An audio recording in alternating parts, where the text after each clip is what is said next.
Halo semuanya, Assalamualaikum warahmatullahi wabarakatuh. Selamat datang kembali di channel Belajar Bareng Kang Reis. Oke, balik lagi dengan saya Kang Reis. Kembali akan berbagi lagi kepada teman-teman mengenai kita menggunakan formula-formula pada Microsoft Excel. Dan apa yang akan dibahas kali ini, ya ini sudah masuk ke pembahasan formula part kelima teman-teman. Ya, jadi untuk pembahasan part kelima ini adalah mengenai count if teman-teman ya, dan count if ya. Jadi ada count if dan count if. Sebenarnya secara konsep sama aja dengan sum if ataupun average if ya. Jadi untuk count ini perbedaannya adalah untuk menghitung jumlah data ya, atau jumlah sel ya yang ada pada sel tertentu ya. Artinya kita menghitung kah data itu ada atau enggak gitulah. Gambaran kurang lebihnya seperti itu sih ya. Jadi sama aja kayak fungsi count sebenarnya, cuman menggunakan kondisi seperti itu. Oke, jadi ada dua yang akan dibahas. Yang pertama count if. Jadi count if itu adalah menghitung jumlah sel ataupun data yang memenuhi satu kriteria teman-teman. Kalau satu lagi ada namanya count if ya, KS, yaitu menghitung jumlah data ataupun sel berdasarkan kriteria kriteria yang lebih dari satu ya, atau beberapa kriteria ya yang sudah kita tentukan kriterianya. Oke, kita langsung saja ke pembahasannya. Ini saya lupa belum linkkan teman-teman ya, nanti saya coba linkkan. Nah, jadi ini ada di ujung nih nomor 10 ya, untuk conif dan conif ya. Untuk praktiknya bagaimana, nanti teman-teman bisa mengikuti video ini, dan juga teman-teman bisa download filenya nanti di link deskripsi ya, untuk file latihannya, dan bisa belajar bareng-bareng saya.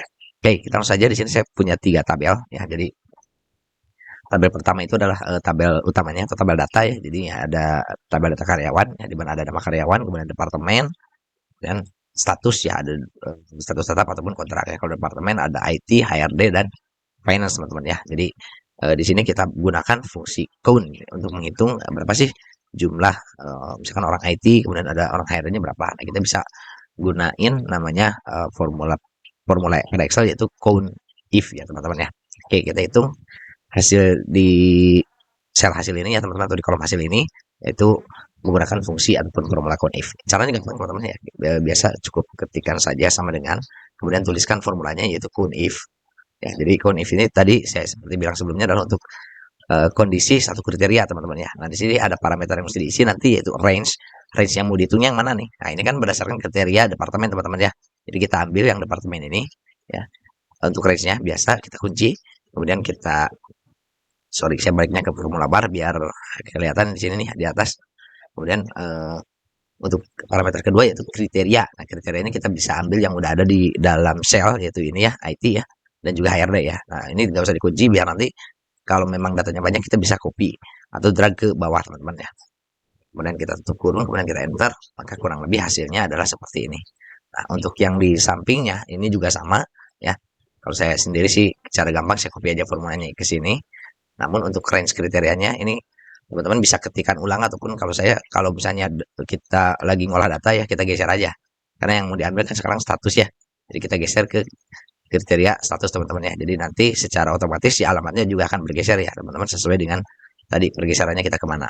Nah, kemudian untuk kriterianya ini kan awalnya di sini nih di E4, nah kita pindahkan ke H4 ya, kita geser ya.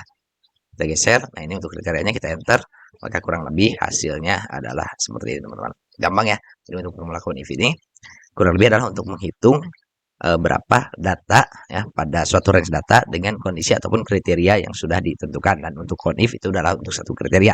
Oke, selanjutnya adalah untuk if teman-teman. Nah, jadi if itu adalah menghitung data ya, total data berdasarkan lebih dari satu kriteria teman-teman ya. Di sini saya contohkan untuk dua kriteria, yaitu untuk kategori departemen dan juga status teman-teman ya. Jadi ada departemennya nanti ya, misalkan departemen IT tadi kan ada 3. Nah, dari 3 ini yang berstatus tetap ada berapa, yang berstatus kontrak ada berapa teman-teman. Nah, ini biasanya saya coba buatkan contoh tabelnya itu sesuai dengan yang memang di keseharian pekerjaan kita nih. Biasanya kalau kita mau menghitung ataupun menganalisis dari kondisi, misalkan kalau di sini ya berarti kondisi karyawan kita nih, misalkan itu contohnya aja.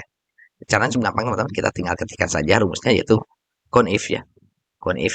Nah, ini yang ada S-nya teman-teman ya. Kemudian untuk kriteria range pertamanya, teman-teman bisa pilih misalkan kalau departemen ya berarti kita select range departemen di sini ya. Kemudian kita kunci ya, seperti biasa ini.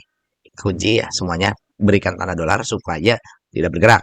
Kemudian kita batas dengan titik koma ya. Kemudian untuk parameter berikutnya adalah kriteria yang pertama apa nih? Ya, kriteria pertamanya kan adalah departemen. Nah, departemen ini kita tinggal seleksi aja. Tadi range sudah, sekarang kriterianya berarti yang ini ya. Gitu kan. Nah, ini untuk nanti biar nggak namanya tuh nggak bergeser ya si sebelah sini ya ke samping ya, kita kunci untuk E-nya teman-teman ya. Jadi nanti dia nggak pindah ke F. Jadi bisa dikunci yang E-nya supaya nanti bisa kita copy ke samping teman-teman ya. Gitu. Jadi nggak bergerak ke nanti ke F ya. Fungsinya kunci itu. Kemudian untuk kriteria ke range kedua yaitu status ya, kita pilih range-nya, kemudian F4. Nah, kemudian untuk kriteria keduanya berarti yang di atasnya teman-teman ya. Nah, ini kan makanya kenapa saya buat tabelnya seperti ini, seperti metrik, karena biar mempermudah nanti kalau kita menuliskan rumus dengan, misalkan kita membuat laporan dengan data yang cukup banyak ya teman-teman ya, otomatis kalau kita ngetikin satu-satu ya, kan capek ya, mending kita buat secara otomatis ya gitu. Nah, ini kita keduanya kita pilih di sini. Nah, untuk supaya dia bisa bergeser ke samping, tapi tidak bergeser ke bawahnya teman-teman ya. Jadi kan harus tetap di kolom sorry di baris yang ini ya. Di baris 10 ya, maka kita kunci yang 10-nya teman-teman. Ya gitu. Kemudian kita tutup kurung, maka kita enter.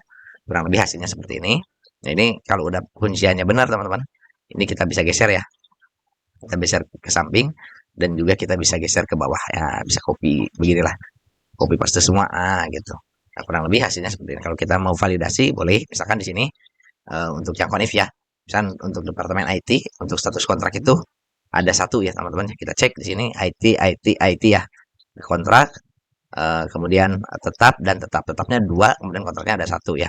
Ini kalau datanya sedikit gampang teman-teman ya. Kita tinggal menghitung secara manual juga bisa. Tapi kalau datanya banyak ratusan ya nggak kebayang gitu kan ya. Makanya dengan formula if ini contohnya yang untuk menghitung total data itu akan menjadi lebih mudah dalam kita misalkan mau merangkum ataupun mensummary data yang ada ya. Contohnya di sini kita merangkum untuk tabel data karyawan teman-teman.